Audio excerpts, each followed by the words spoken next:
Sí. So one of the good specs about it is have a 20 channel receiver. It have a built-in antenna. It have a hot start of 8 seconds. Current consumption is 60 milliamps, 70. 70 milliamps. You have a operation voltage of 4.5 to 6.5 volts. Me dices todo. Also, the E outputs the NMEA 0183 protocol, which we are going to use this to display it on the LCD. The NMEA protocol, how I call it, NMEA protocol, how I call it, it's very simple. It shows you the message, and each message have a description. As you can see, there's an example in there, which every protocol or every sentence begins with the $sign and GP. After this, it's going to send the message that we want to see on the table, and in this case, it's going to be the GSB. The GSB will tell us the number of GPS in view, the satellite ID number, the elevation, and the SNR. After this, each element is separated by a comma, and after that, it's ended by the star sign. The last two digits are the hexadecimal representation of the calculated sum in the XOR operation. These are a schematic of how we connected the Arduino and the GPS to test it. And as you can see, you have the TX, which is the one that transmits the data, the RX, which receives the data, the ground, and the voltage.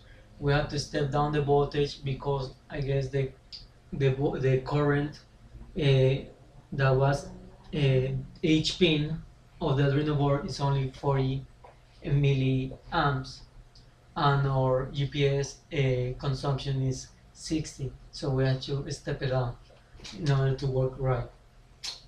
Next, the display, the GPS will display this in the computer. As you can see, it wouldn't show the protocol because we already coded to show you something more easy to read. As you can see, there is the latitude and longitude, the altitude, the date, the time, the course, and the speed. And here we connected straight to the LCD and the Arduino board to test it, everything together. And as you can see, also it's working. In this case, we don't have still the accelerometer or the encoder, so the speed will look really off because we don't move that fast. Now I want to pass you to my friend Cesar Camilo Romero, which is going to talk about the data display microcontroller. Ya sé the name, me dices la Yes. Yes. Hello, my name is Oh. Hello, my name is Camilo, and I'll be talking about the data display microcontroller. The data display microcontroller will display data to the LCD. It will take inputs from the sensors, which include the accelerometer, motor encoder, and a battery sensor, and as well as a GPS. And it will be a separate unit from the microcontroller that controls the motor.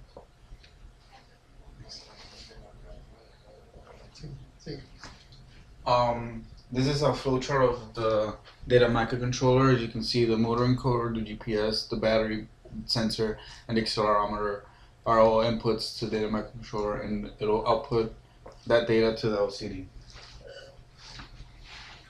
When we're choosing the LCD, we were looking at 3 different LCDs. The first one is the Lumix, the second one New Haven, and the third one is the Matrix Orbital. We chose the New Haven LCD because mostly because it was the cheapest one, and it used the I2C and SPI protocol for communications, which is serial, and it's easier to implement that way instead of parallel with many wires. The LCD will display the GPS location, velocity or speed, distance traveled, time used, battery, how much battery left in a percentage bar, motor RPM, and acceleration. This is the schematic on how the LCD is connected to the microcontroller. As you can see, this top part of the microcontroller is the power that powers the microcontroller. the right here is the clock, and analog to digital converter pin 4 connects to the data pin in the LCD, and the analog to digital converter pin 5 connects to the clock pin. VCC connects to 5 volts and ground to ground. This is a built-in front table that the LCD has. If we send this data to the LCD, it will print out the character, and we would send the hex value. So in this case, let's say we want to print 3, we would send out Hex values. 3 in hex value, and it will print out the value. The way we're gonna program the LCD is we're gonna use the LCD I2C NHC library that we found in the Arduino playground. It implements the wire library, which makes the communication a lot easier. The wire library implements the I2C protocol, and it just allows for easier control of the LCD. The accelerometer will record acceleration data. It's easily implementable in the Arduino environment. There's many projects that have been done with an accelerometer, and it will provide data on how fast the skate accelerates from rest, or if you hit a rock or a crack and you happen to fall forward, how much you hit. We considered 2 different accelerometers. We originally chose the Freescale MMA 7361L accelerometer. The reason we chose it was because it had 3 axes of sensitivity, and I had a lower price range at $12. We ended up having to switch over to a 2-axis accelerometer because the Arduino, the Atmel microcontroller didn't have enough inputs in the analog to digital converter, so we had to take one less input. The advantages of this one was because it was 2 axes, and it has output buffers implemented, so we don't have to implement them in the design of the PCB, and it's relatively small still compared to the next one, to the 3-axis one. That is a picture of the accelerometer, what it has. The accelerometer takes VCC and it divides it by 2, and that value it will output when there is 0 acceleration in each of the axes. If there is a G of acceleration, the sensitivity would be 660 millivolts per G. So if you accelerate forward 660, if you accelerate at 1 G, it will output 1.65 volts plus 660 millivolts. And it has a bandwidth of 500 hertz. The operating voltage is 3.5 to 15, so it would still do VCC divided by 2. And it uses the standard DIP14 form factor, which makes it easy to implement a PCB, and it draws under 2 milliamps. This is a schematic on how it connects to the microcontroller. As you can see, you just connect 5 volts ground. The Y output will always output VCC divided by 2, and the X output will always output VCC divided by 2. So we just have to implement the code to have it read.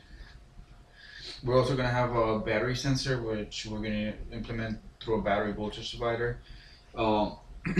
This will allow us to know how much battery is left on the eSCAPE.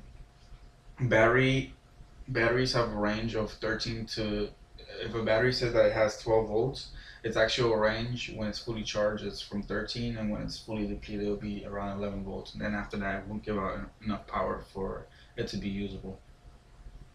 So the battery voltage will take this range, lower it down, step it down to a microcontroller voltage, and then we're gonna use a unity gain buffer in between the voltage divider and the microcontroller to separate the current so it doesn't burn the microcontroller. There's the schematic. This is the battery. There's the voltage divider right here.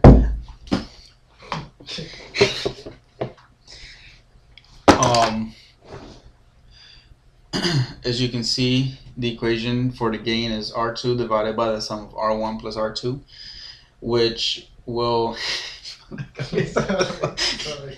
which is 5 volts divided, or 5 kilo ohms divided by 12 kilo ohms. So if you multiply that by the 12 volts, it will output a 5 volt voltage right before the op amp. And the op amp will separate, is unity gain, so it would